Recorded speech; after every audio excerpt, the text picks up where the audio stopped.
Hello everybody. This is the introduction to Full Spectrum's Landscape Object Scatterer, an object designed to make your life easy. As you see, there are some beacons in the scene, a red one and a green one. The red one is closer to us in all four corners, and as you also see, there's four of these. I'm just pointing that out right now because these are helper objects for setting up, and that setup is really a very valuable way to get feedback. So let's go into edit mode and check this out.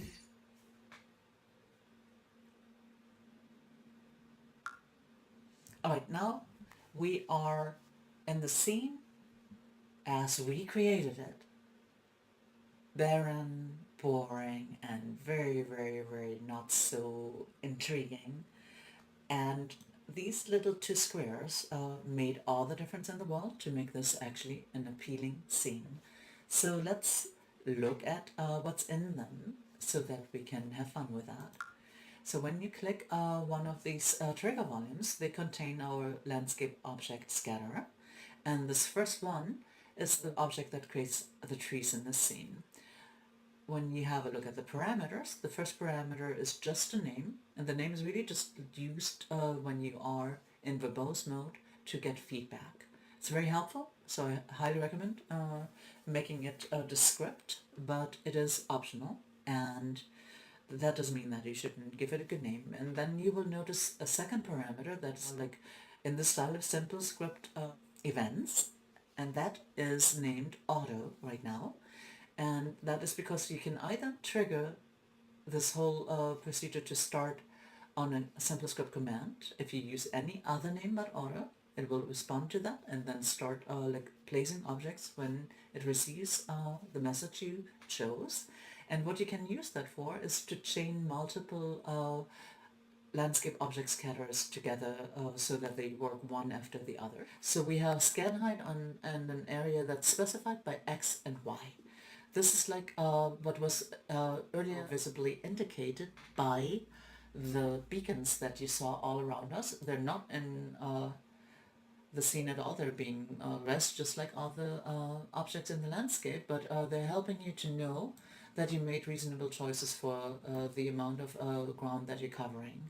And the trigger volume is the dead smack center of these, and then you will see the beacons just spaced out from there. So very easy to understand. This object is basically, or the script is basically projecting a matrix down to the ground to measure the height of the ground. Plus it also measures the slope angle of the ground, and based on those two it decides what can be done with it, and you are specifying what object or what landscape object, in this example trees. We have two in this one. The landscape object scatterer can handle up to 20 in one script, and that's very convenient because it will not double use a slot in that matrix, so that results in a more evenly distributed landscape altogether. So you will not have two trees standing in the same spot normally. It can happen, but it's extremely unlikely.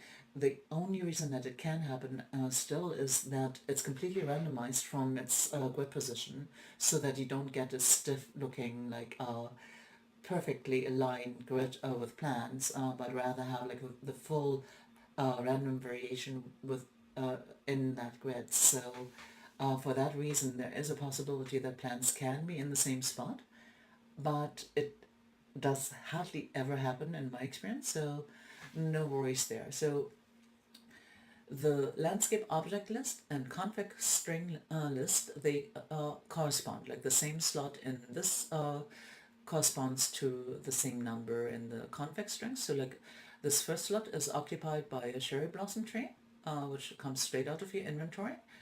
These objects should not have collisions, because if they have collisions, then that would result, especially when you use two scripts in a row, it would give the possibility that you place your grass on top of your tree, and you definitely do not want that. So if you need objects with collision, like big trees or items that are essential in the scene, and like for like maybe your gaming logic, please just use uh, like a manually placed object for that. And then we have the option to add protective objects in the sky above, like those objects, so that nothing will be rest on them.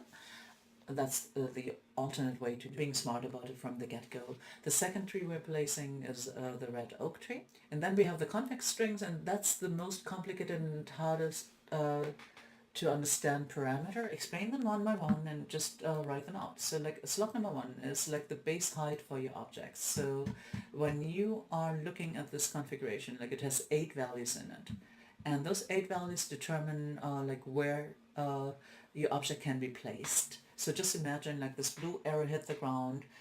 In this specific case, this is flat ground at 0 meters exactly. And so this means like base height.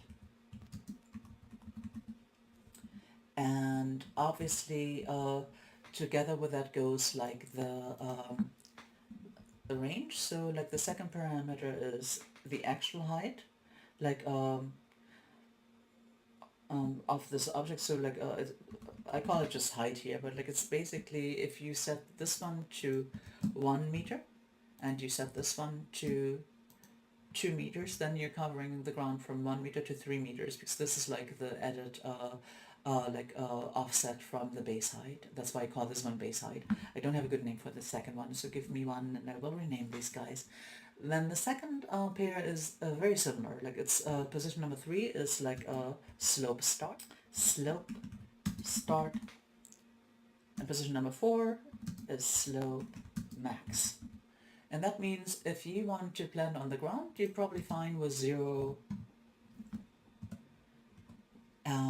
From 0 to 45, that would mean you have mountains in the scene, and the objects are allowed to grow on a slope up to 45 degrees. So it's really powerful. You can also specify like a limited range. So if you do 20 to 45, that would mean they have to be in that range, which gets us to number 5 of these beautiful parameters, which is a very simple one. It's just the maximum objects placed. So that means like no more than that, usually 1 or 2 fewer if it's just a very small group, because of its attempt to evenly distribute. It will sometimes lose slots to make sure that like you fill the objects up to the edges, which is more important than having the exact number in my book. But you decide on that, because you can just like add more and then like be happy with that. The next parameter is number 6, obviously. That's like the no-brainer. And then that parameter is like the height offset. And you need that because you want the height to be varying. For example, if you have a tree, then you want that tree to always be in the ground. And a tree is a big object. And a tree typically also grows on slopes. And when it does grow on slopes and it has a big root, you have to stick it in the ground far enough to make it always be in the ground. So I typically have that on 0.5 meter or something for trees. So that would be 0.5. Then slot number 7 is an equally interesting one. It's the one that determines if the object follows the slope or not. What that means is like typically most plants grow straight up. Then you can set this parameter. So this is what I call the slope adherence, and that would be either 0 for upright, and 1 would be loud. I just introduced yesterday's with script version 1.01 after feedback from Evo AV, however you pronounce his name, and he suggested that like if we add a seed instead of always random seeding, that would allow you to recreate the very same configuration over and over again, and that works fabulously. And that means when you're adding like the last parameter, it gives you complete control over the randomness, because this is the random seed for the placement of the plant. So like when you change this number, the plants will be shuffled around.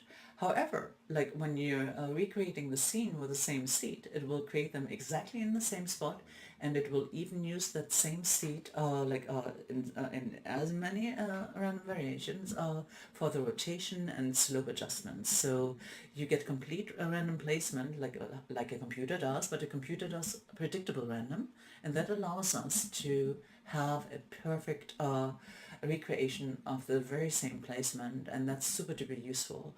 Ultimately, a script like this should be on the backend in the editor, and we hope we can move it there someday. But for the time being, this is the best possible, and it really is such a huge time saver. And so when you look at the scene object list, you will actually see there's block area disks. And so I'm just selecting one. You can either select it and push F, or you can just double click it. And that will hop to that object. It's selected, so we see it. And what you will discover, it's a disk that's flat, and it's placed at exactly a height of 45 meters, which happens to be the scan height of the Reza objects as well. And at that height, these disks will function as a protective shield so that no plant will be placed in this area. And as a quick tip, you will want to set this to, let's say, 0.1, and then you see where it is on the ground, and you see pretty much like in the center of the scene where you start coming in, you are not going to see many plants because they cannot be placed there. I hope this is not too overwhelming. If you have any questions or you find any problems with the script, I highly encourage you get the demo version first, play with it. It only has one slot and is much more limited and always is in verbose mode, but it allows you to get a feeling for it, and you can still change them. And yeah, just have fun with it. You can contact Bagnaria in Discord or in Word if you can catch me. Like, it's not that easy because I'm always in edit mode. But if you want to ask me questions, feel free to do so. And I'm looking forward to helping you creating awesome landscapes.